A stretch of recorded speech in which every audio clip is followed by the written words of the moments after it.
बोले गंगा मैया की जय। बोले सत्य सनातन धर्म की जय। बोले श्रीमद् भागवत महापुराण की जय। पतित पावनी कलिवल हारिणी मोक्षदायिनी मंगलकारिणी माँ गंगा मैया का ये पवित्रतम तीर्थ हर की पौड़ी ब्रह्म कुंड है। श्रीमद् भागवत जी की चर्चा आप प्रत्येक दिन श्रवण कर रहे हैं। श्रीमद् भागवत महापुराण के 10वें स्कंद का आज 66वां अध्याय प्रारंभ कर रहे हैं। श्री सुखदेव जी महाराज कहते हैं कि परीक्षित, जब बलराम जी नंद ब्रज में निवास कर रहे थे तभी करूप देश के स्वामी राजा पौंड्रुक ने द्वारिका में श्री कृष्ण के पास दूत भेज करके कहलवाया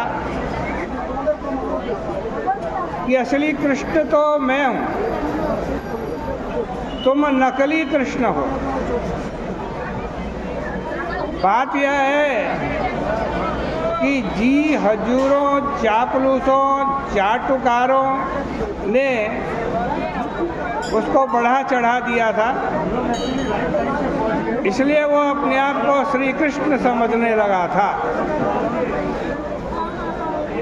इसलिए उसने श्री कृष्ण के पास खबर भेज दी कि मैं ही वासुदेव हूँ, तुम मेरा नाम छोड़ दो, मेरी शरण में आ जाओ और अपने सब चिन्ह भी छोड़ दो। यह बात जब द्वारिका में पहुंची तब वहाँ सब लोग बहुत हंसे।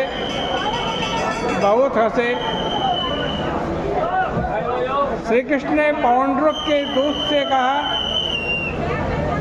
अपने मतिमंद राजा से कह देना कि मैं अपना चक्र चिन्ह केवल तुम्हारे ऊपर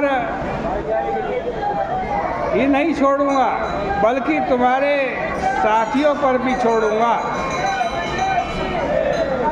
जिनके बहकावे में आकर तो इतना बहक रहा है। इसके बाद श्री कृष्ण अपने रथ पर चढ़े और उन्होंने पौंड्रुक पर चढ़ाई कर दी। पौंड्रुक ने भी काशी नरेश की सहायता ली और श्री कृष्ण का नकली रूप धारण करके उनके सामने आ गए। पौंड्रुक ने श्री कृष्ण का जो नकली रूप बनाया था वह सब लकड़ी का था। उसने लकड़ी के 2 हाथ बनवा लिए थे, लकड़ी का ही गरुड़ बनवा लिया था और शंख चक्र गदा आदि भी लकड़ी के ही बनवाए थे। श्री कृष्ण ने जब उसको देखा तो पहले तो खूब हंसे, बाद में कहा कि तूने मेरे पास चिन्ह छोड़ देने की खबर भेजी थी, इसलिए अब मैं अपने चिन्ह तुम्हारे ऊपर छोड़ रहा हूँ और तूने झूठ मूठ मेरा नाम रख छोड़ा है, उसको भी छुड़वाता हूँ।